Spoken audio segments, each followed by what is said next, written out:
So you just took your ham radio test, you passed it, and now you got your fresh copy of your official license that you just printed from the FCC in your hot little hands. What's next?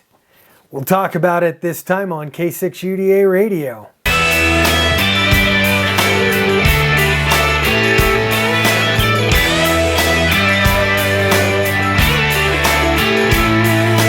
So now that you got your license in your hot little hands and you're all ready to go, what now? Most of you guys are going to run right out and you're going to pick up that latest UV5R. Everybody knows you're going to do it.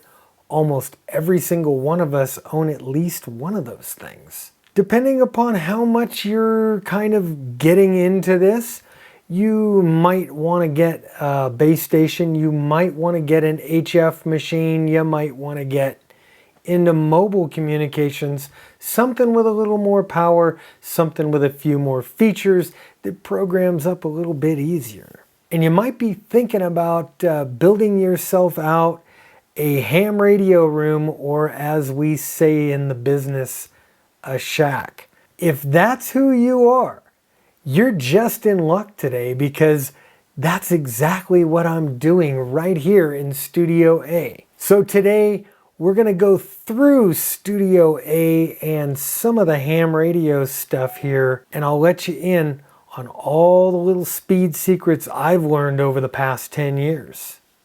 Let's get busy. So now that you've got your ticket and you've got your trusty little handheld radio and it's all programmed up for all the latest, greatest repeaters in your area, and you've probably kerchunked them, but maybe when you've called in and put out your call sign, if you've done that yet, you're not getting anything back.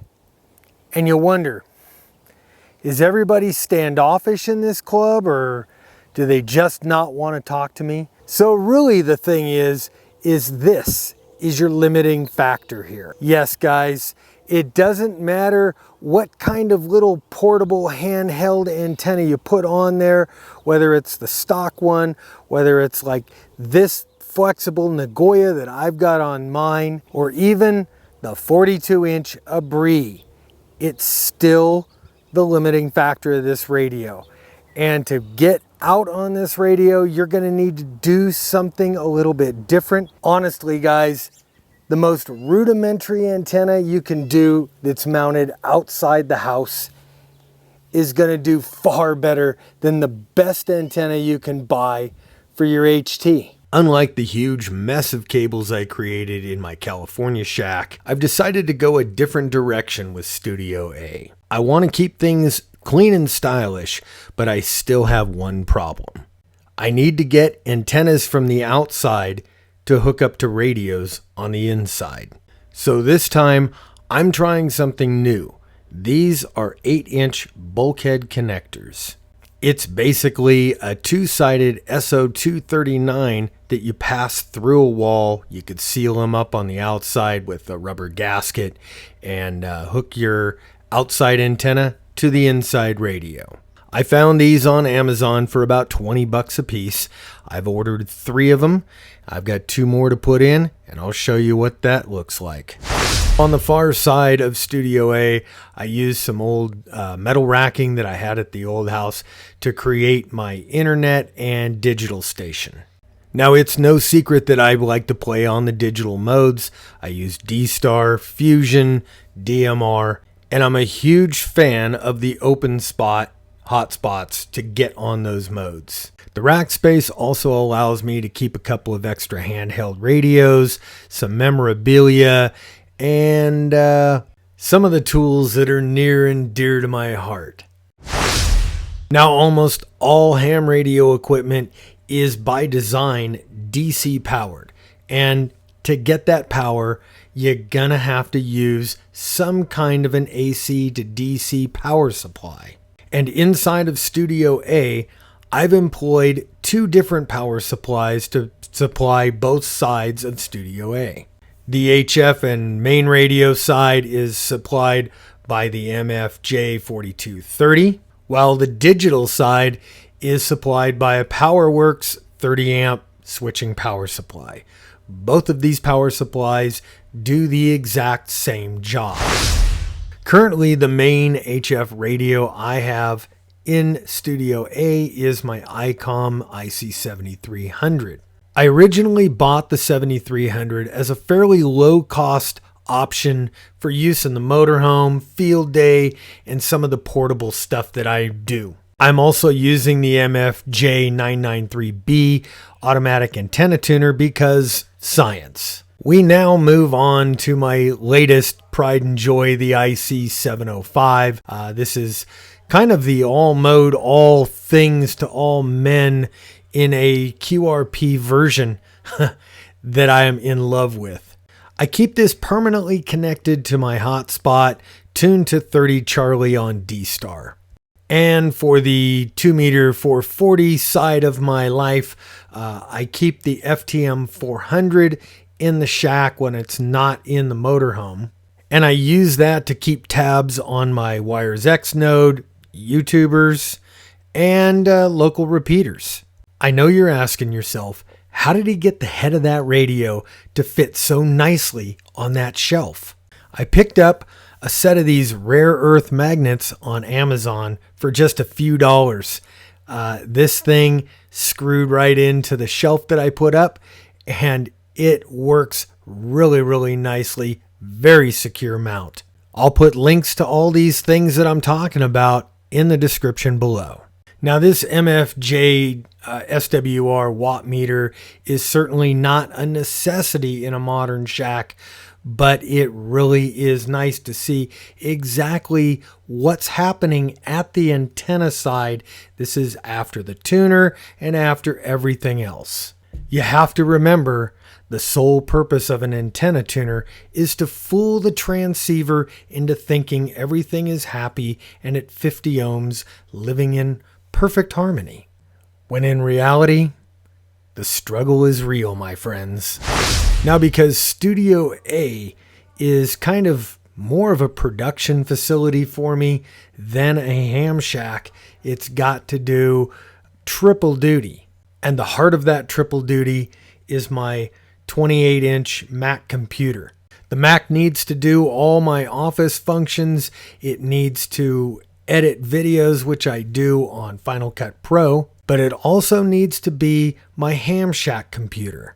So here's a quick demonstration of how I can log a station in FT8, and then on monitor 2, I have MacLogger DX running, and that takes the handoff and logs the contact, while the big monitor on the wall has all my spots, and it has my logging up there in a map form and shows exactly where I'm logging, how far it is, and the propagation. Yeah, I'm pretty impressed with this system too. As a retired copper, I wanted to start a little patch collection. And what is special about this patch collection is the fact that each one of these patches represents a ham radio operator who's also a fellow officer. And speaking of those brother officers, thank you to Eric N5EST, whose patch just arrived the other day. Thanks, Eric. You know, I just thought this would be a great time to mention our sponsor for this show, Bob's Patch Collection. Guys, I've got an email, I've got a P.O. box in case you want to send me a patch or something else that's really cool that you'd like to share with me, and a few other links up there. Be sure and check them out. Back to the show.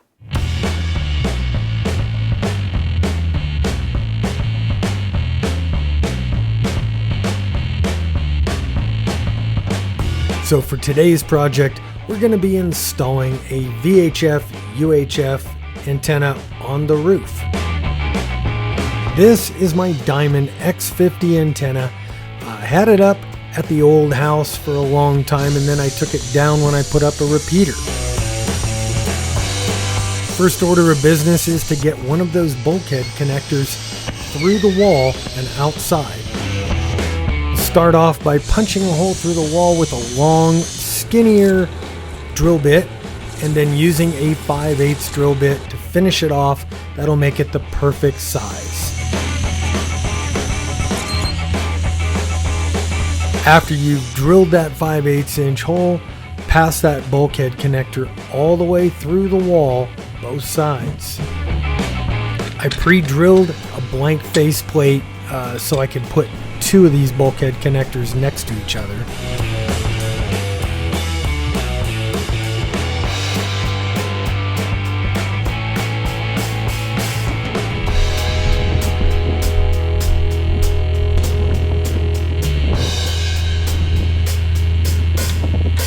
I hate ladders. One of the things every good ham learns how to do is to recycle old used parts. And because we decided, screw dish, we don't want it anymore. Reusing that Dish Network mount saved me a ton of time and hassle.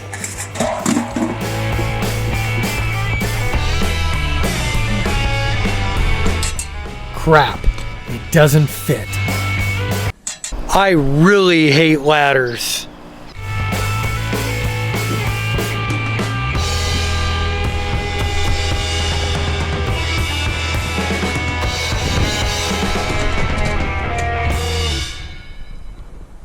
Did I mention that I f***ing hate ladders?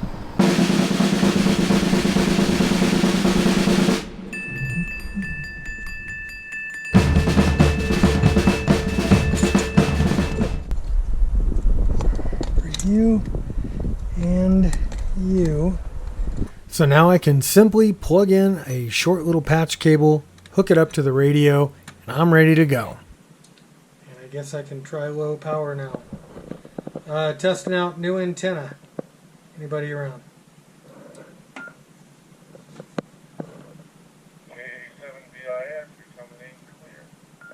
All right, my friends. Hope this helped you, whether you're trying to build a Studio A, a Studio B, or something in between. All these things start with one radio, one person, so don't let anything discourage you.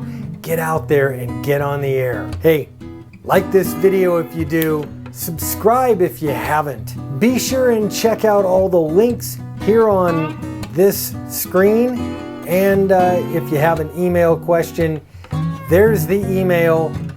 There's a P.O. box if you want to share something with me. And that's it for this time. I'm Bob, K6UDA. I'm out of here. 7-3.